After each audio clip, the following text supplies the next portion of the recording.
Yo, welcome back to another episode of On Spot Sports. I'm Jack, and today's episode we're joined by a very special guest, professional hockey goaltender Taylor Schwandt. Taylor has spent some time in college hockey for what schools? Uh, Chatham University, Neumann University, and Millersville University. There we go. And now she's working her way back into the professional game at the Federal Prospects Hockey League level and the Southern Professional Hockey League level. So, Taylor, I'm super excited to get you on the show. So, welcome to the show, Taylor Schwandt. Thanks, man. I appreciate it. Happy to be here. Yeah, of course. But we're currently in Quad Cities with the Storm for their free agent camp this year, and we just finished day one. So like, how's day one going for you? I think it's going good. I'm feeling really good. Feel like I'm stopping a lot of pucks and just good to be out here. It's a really fun time, really good environment, and I just feel really confident in my game right now. What do you think's working in your game right now? I think I'm just moving really well, and I think I'm just getting the pucks really quickly and just being on an angle, just little things that just add up and make a big difference, especially for someone my size, someone as short as I am. Yeah, so like we have day two tomorrow. So like, what's your plan going forward for game or day two to get yourself some looks with the Quad City Storm? I don't think I really have a plan. I just want to keep doing what I'm doing because I feel comfortable, I feel confident, and I feel good about myself. So nothing really needs to change. Just continue to be ready and continue to just keep working, keep doing what I'm doing. Yeah, that's what you gotta do. Like you look good, moving good, positionally sound, everything. How do you like Quad City? Do you like the Quad Cities? Like first time out here. Yeah, first time out here. I think it's really cool. I think it's definitely a hockey town and there's a lot of energy and a lot of What's been the hotel experience like? We're staying at the Quality Inn in Moline, Illinois, and it's quality living, that's for sure. oh yeah, pictures just falling off the walls and um doors that don't lock, showers that don't shower and kind of gross, but hey, I mean, it's not All for the quality, it's not experience. quantity. It's all about the experience. But on a more serious note, like you grew up outside of Philly, like what was your path growing up and just going from youth hockey to where you are now?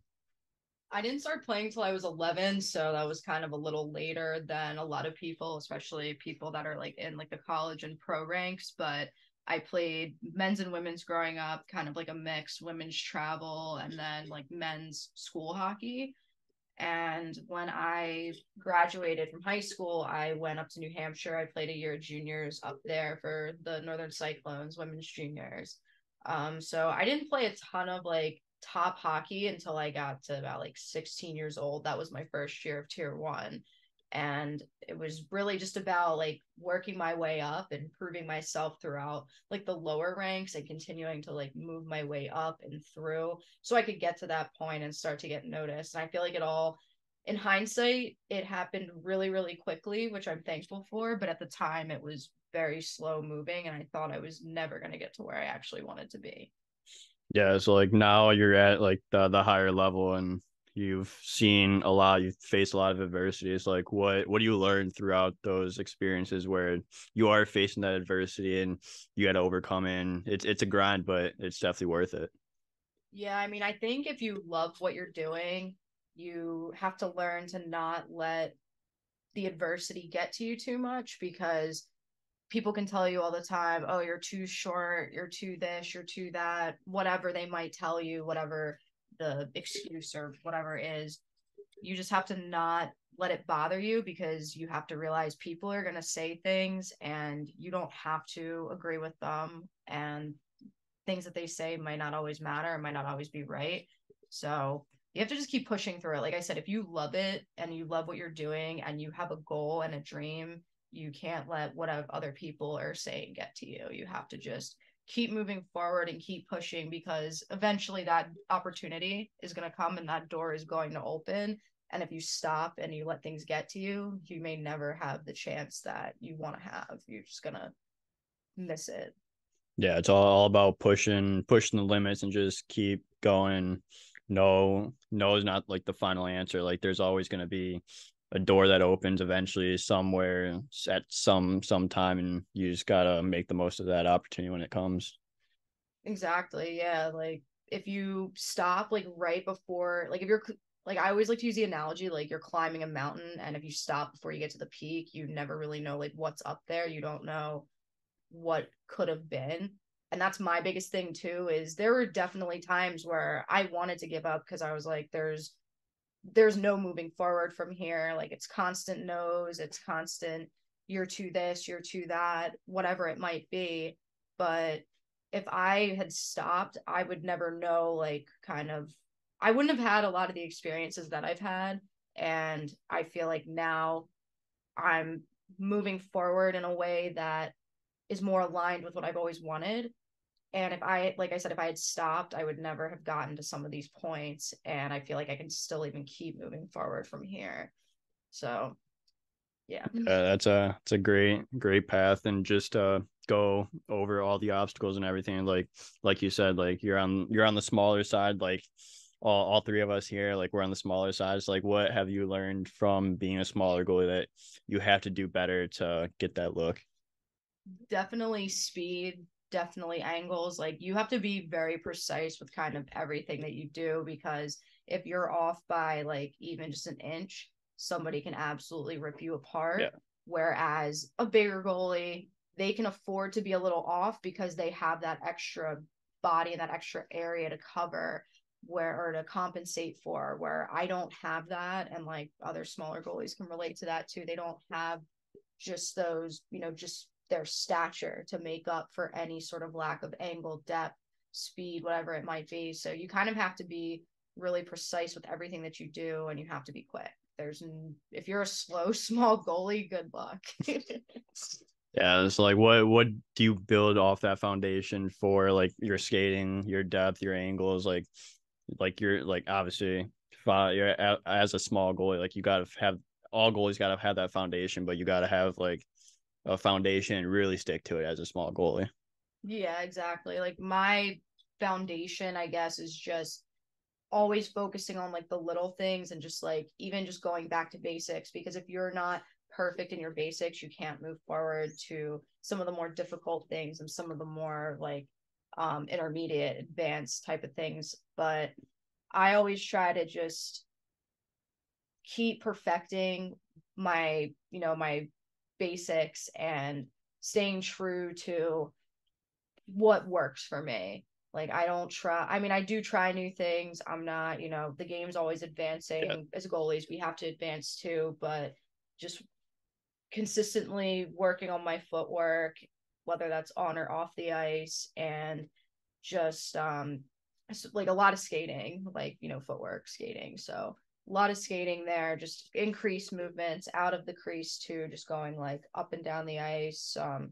Lots of different um drills with um like I'm trying to think of the drill right now, like one of the ones I like to do, just like keeping my edges really sharp. Like when you set up like two pucks together, and then you're kind of just like yeah, moving around, like whether that's in your butterfly or on your feet, like like doing butterfly slides, things like that. Just small area, like very precise, and then sometimes working on some of the larger area movements.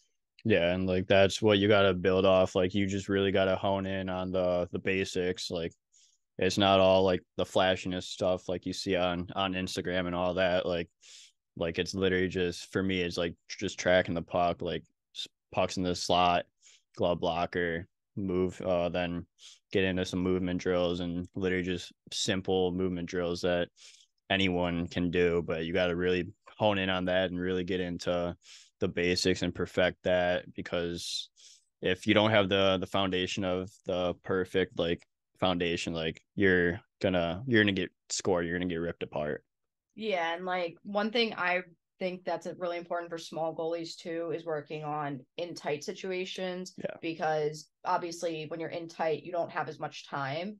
And larger goalies, their size can make up for like a lack of time, moving across whatever they can get their leg across maybe a little faster simply because it's longer, or like their arm, they have a longer wingspan so they can like make that stretch. Whereas small goalies in tight situations, we have to be really good on our edges and be really quick.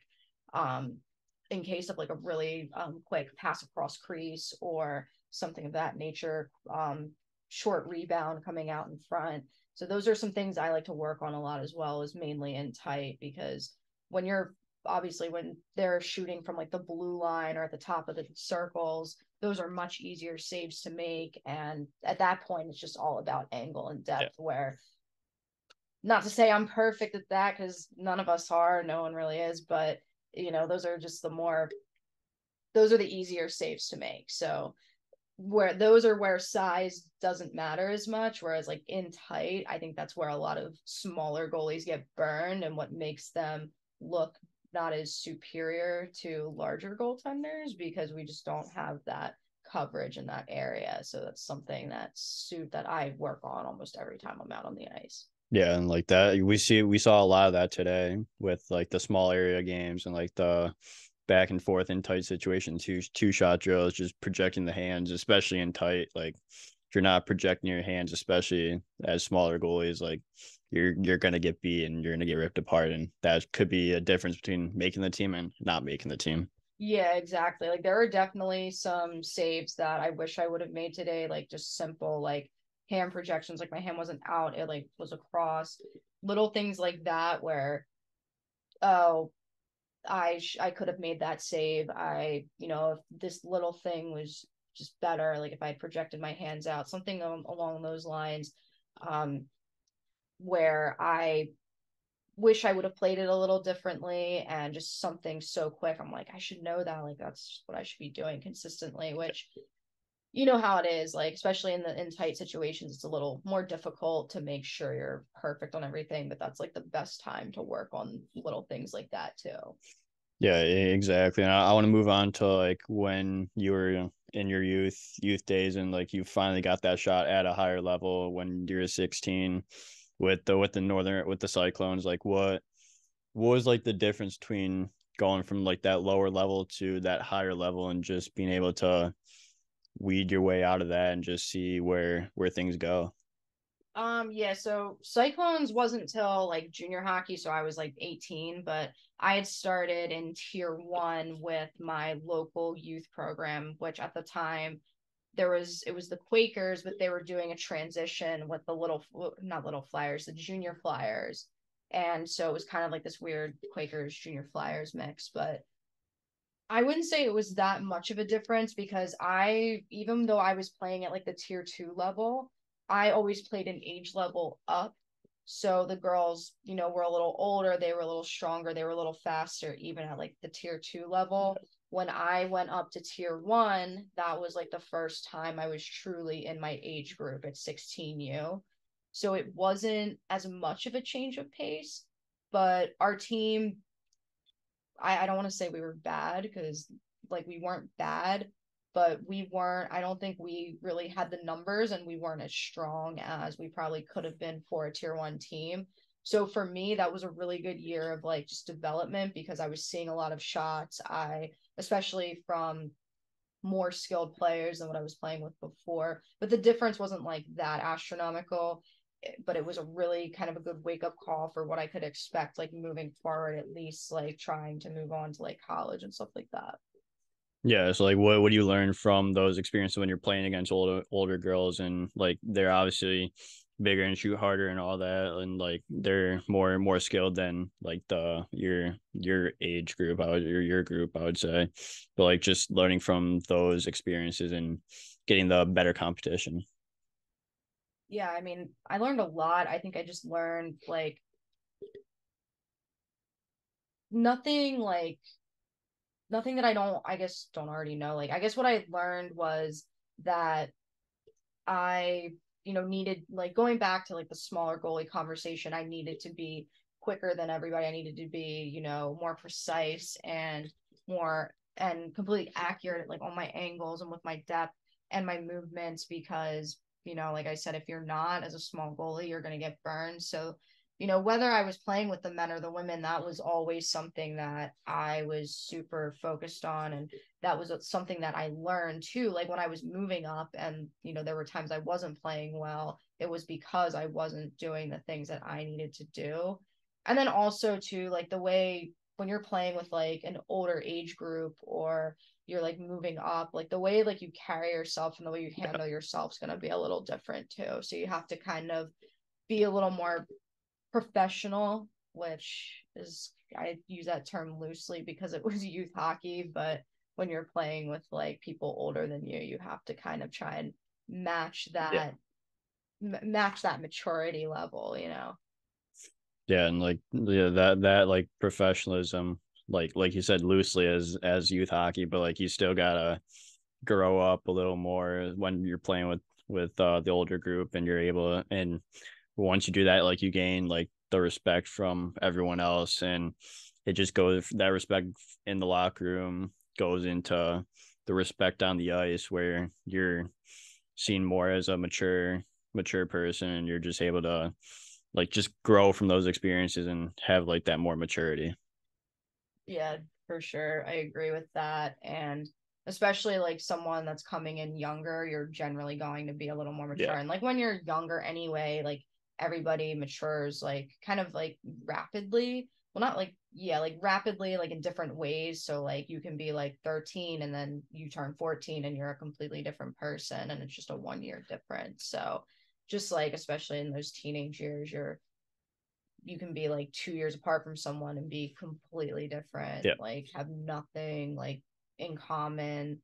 You're in completely different places in your life and just like that 2 3 year age gap, whatever. So just it's definitely a wake up call in that respect too. Yeah, big learning curve, and a big step in the direction to go forward with wherever you're whatever you're trying to pursue. And like that like led into juniors, and then led into the college games. Like what was the college game, and like that transition between juniors and youth hockey to going into like college? And I know you played both men's and women's hockey during your college careers. Like just go through like that experience of playing between the two genders, and just all your touch on like all through all your years in college.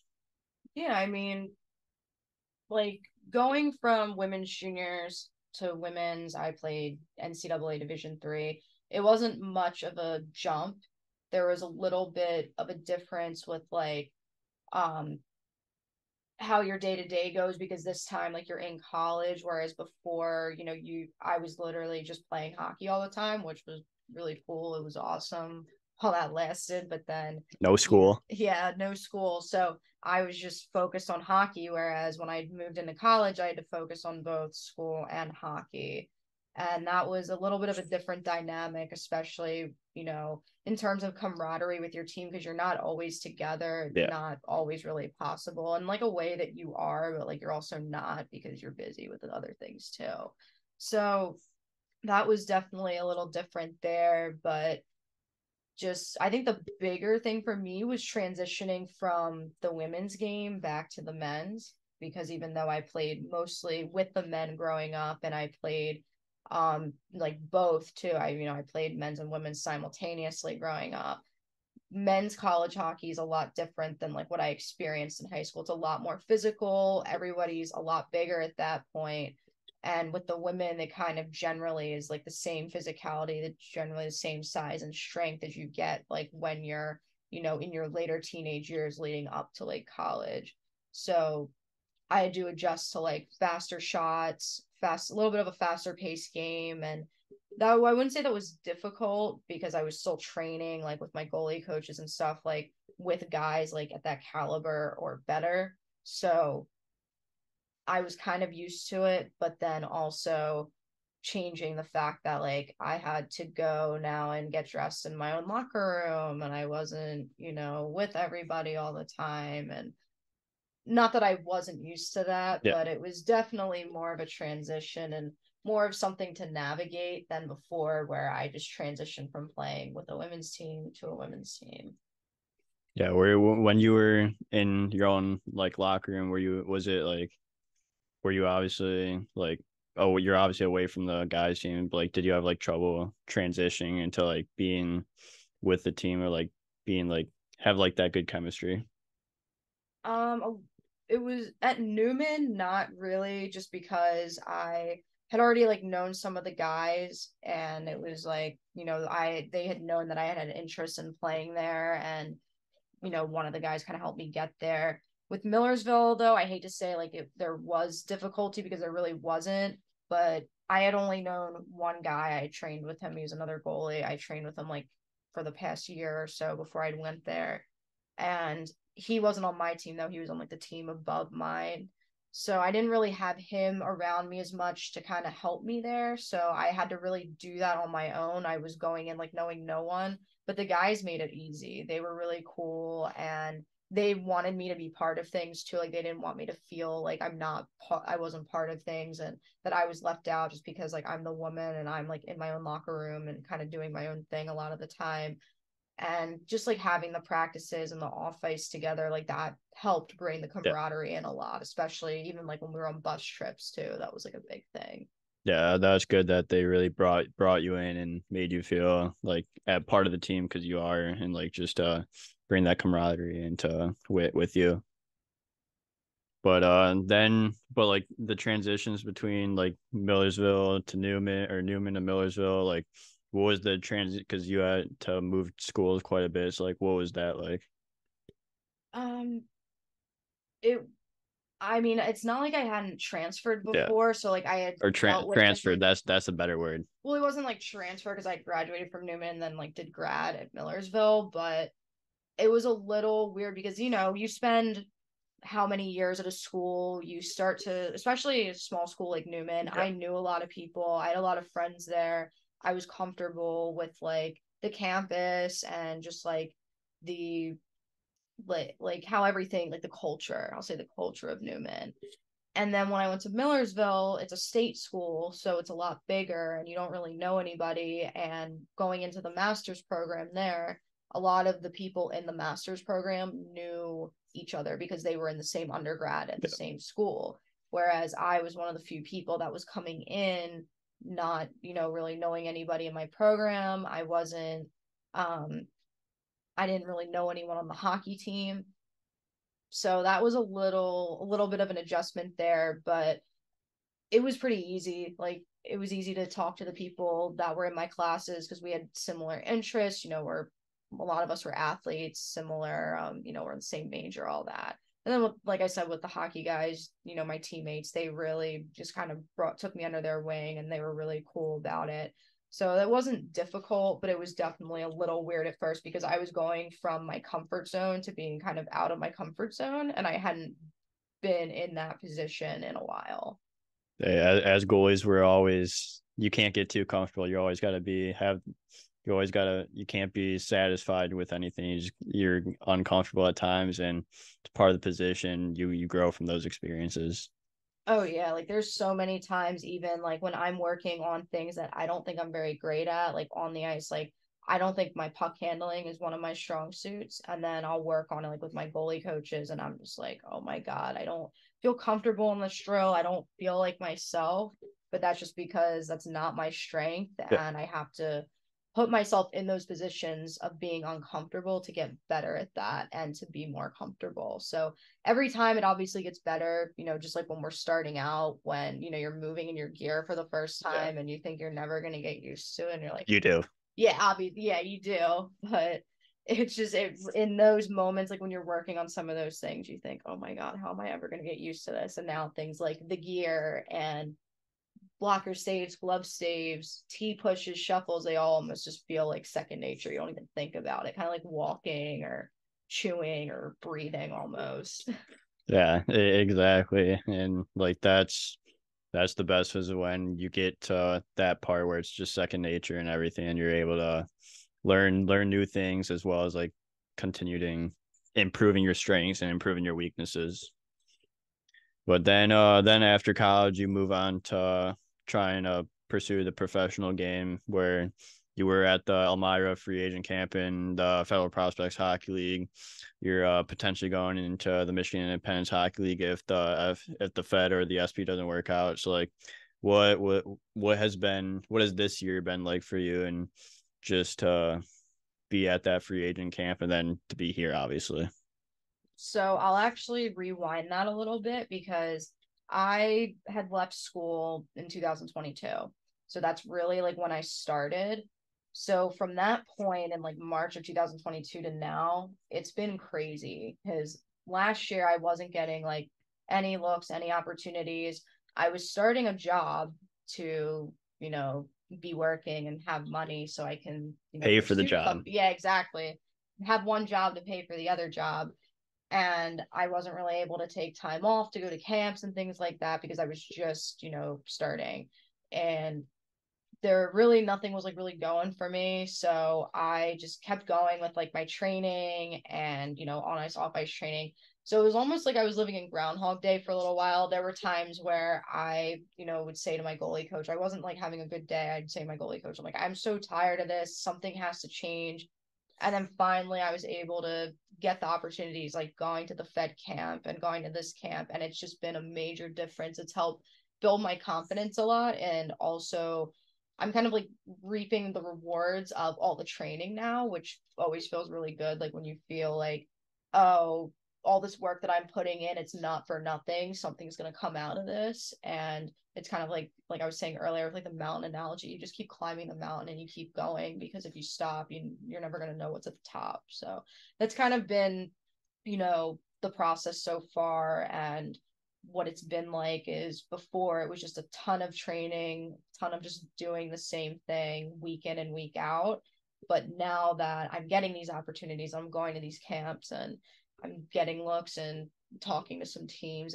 It's really worth it. It feels awesome. Yeah, and like you're getting like the legit exposure. Like you made the cut out of 45 goalies at the showcase in Elmira, and just getting a look at the SPHL now. So it's like you're getting legitimate shots, and if you really put in the work and keep working at it, even during the dog days when it does get hard, it's eventually gonna get better with like coming to these experiences with camps and actually getting looks. Yeah, and I think one thing too that I appreciated about, coming to these camps and, meeting guys like you and like some of the other guys I've met is that we're all kind of going through something Yeah. similar, even though we all have different backgrounds and different ways that like we've gotten to this point. We're all here for the same reason. We're all kind of going through the same process and the same grind, and it like humbles you a little bit and it makes you realize, hey, I'm not the only one dealing with this. There's other people doing the same thing and finding success and being successful. So like it humbles you and it also gives you hope. So that's another thing that I'm grateful for about like finally getting to these processes and like making it through these camps and stuff. Yeah, and you're able to bounce ideas off of other goalies that are in similar situations. Like everyone has a unique path to get to where they are, but the grind is the same old grind as everyone else's. So it's just nice to learn from other people, and like you said, like really like humble yourself. Like when you get to these camps and like maybe there's a goalie that's better than you and like he's been training, like it really humbles you down and just really like hones in on your craft. Yeah, and like some of these guys like that I've like met, they've been doing this probably longer than I Yeah. have, and like they've found success, but like they're also still trying to make their way up. So it comes to show you like, hey, this isn't an overnight process, and you are going to consistently have to put in that work to get to where you want to be and do what you want to do. Like you can't just find success in one thing and then stop and think, oh, I'm good. Like, this like from here, everything's gonna be great. Like I don't have to keep trying. Doesn't work like that, unfortunately. If it was that easy, everybody would be Yeah. doing it. So Yeah, it's just motivation for like when you are in those dog days when you're it's like I don't want to work out, I don't want to go skate, but you still get up and go do it because every bit of the part of the process and the grind is worth it. And if you want to get to that level where you want to be, like you got to go through those days, and you got to be able to motivate yourself. Yeah, exactly. Like you can't just like sit around and feel sorry for Yeah. yourself on like those bad days, which I have done before because I was like, oh my God, I've been doing the same thing over and over again for how long and nothing's happening. But that's like when you really have to just push through and keep going. Those are the tough times that if you don't make it through those, then you'll just never make it. Yeah, exactly. But like throughout, like it's not just you doing this. Like your goalie coaches, like goalie doctor, DK, the mobility guy, Dylan Kelly, like they're helping you. So like just give them a little shout out and just touch on what they've done for you. Yeah, these guys are awesome. So goalie doctor, the head goalie coach Matt Tunler. I've known him for a long time. I've known him since I was probably like 13. He was working with like another goalie coach at the time, and he was like training us as like an assistant coach, like a support coach. And he was always a good guy. We had kind of gotten out of touch for a number of years, and then I got reconnected with him through Mitch, who is also another one of the goalie doctors, and they're both great. Like they have both put me kind of in a place where there's like that relationship there, and they believe in me and what I'm trying to do. It's like pretty unconventional, and I think a lot of people like, you know, wouldn't really entertain that, but they've always supported me from the beginning. I've been working with them consistently since like 2020. So they're awesome guys. And then DK too. DK is the same way. I kind of met DK through Mitch, and he is almost like the epitome of like building your way up from like the bottom. Yeah. Like I'm pretty sure he started Fed guy to out, the yeah, A. literally fed guy to the A. So he's a great influence. He knows what he's doing. He helps me a lot with my off ice because that's always something I was lacking in. And he really helped me a lot there. And just being another, support system and another guy that understands what I'm kind of going through and is able to have my back and also be there to motivate me and support me. It's been super great. They're all awesome. Yeah, that's unreal, especially when you get people to really believe. Like, obviously, you believe in yourself, but just to have that extra boost of these guys believe in me, like it goes a whole long way, and it really does like have like an impact on you and like the way that you're playing, that you get up every day to do your job.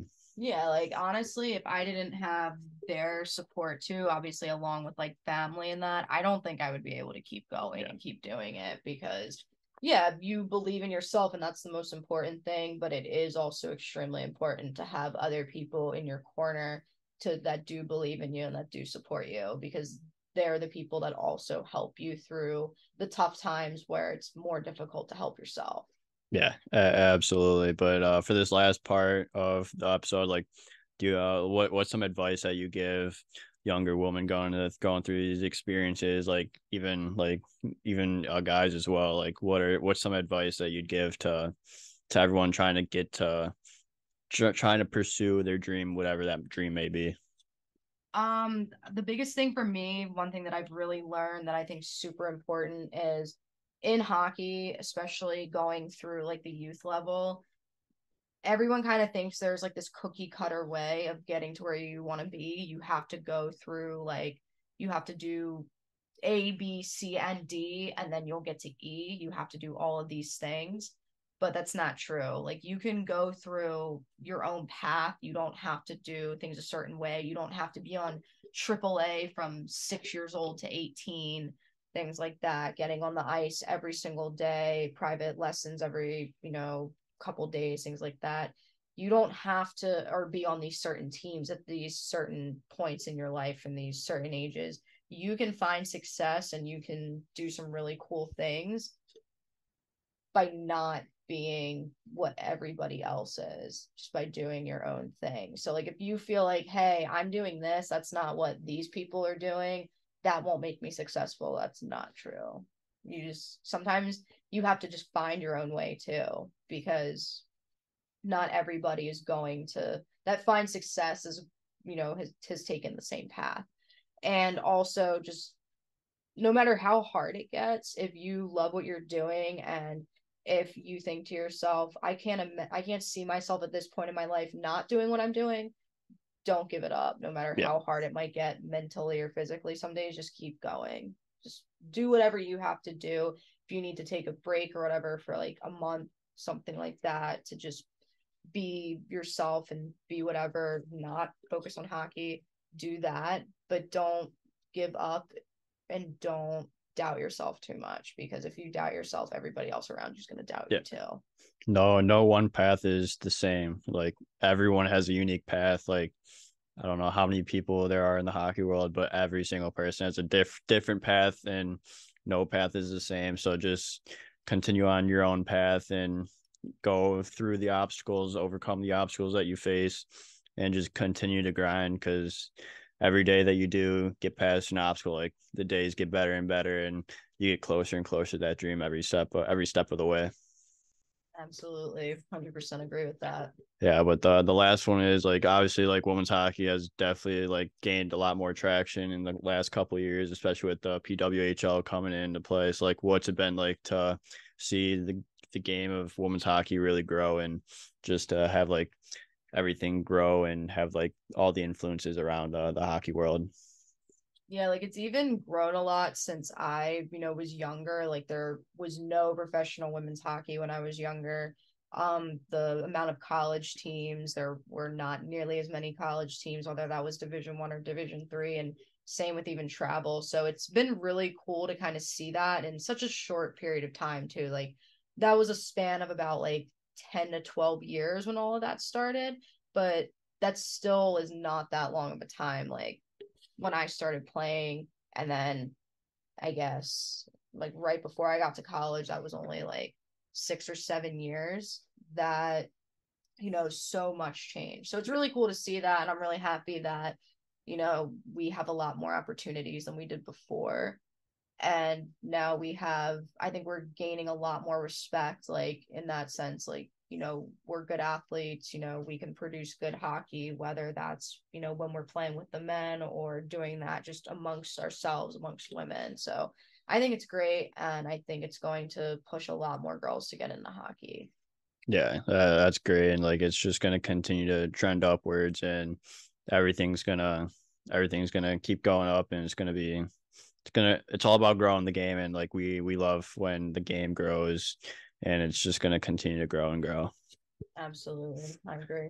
Yeah, but Taylor, this has been unreal. Thank you again for coming on the show. Like I appreciate your time, and I wish you the best of luck wherever you end up. Hopefully it's in the Fed, the SP, where the mill, wherever it is. Thanks, man. Thanks for having me. It's been a great time.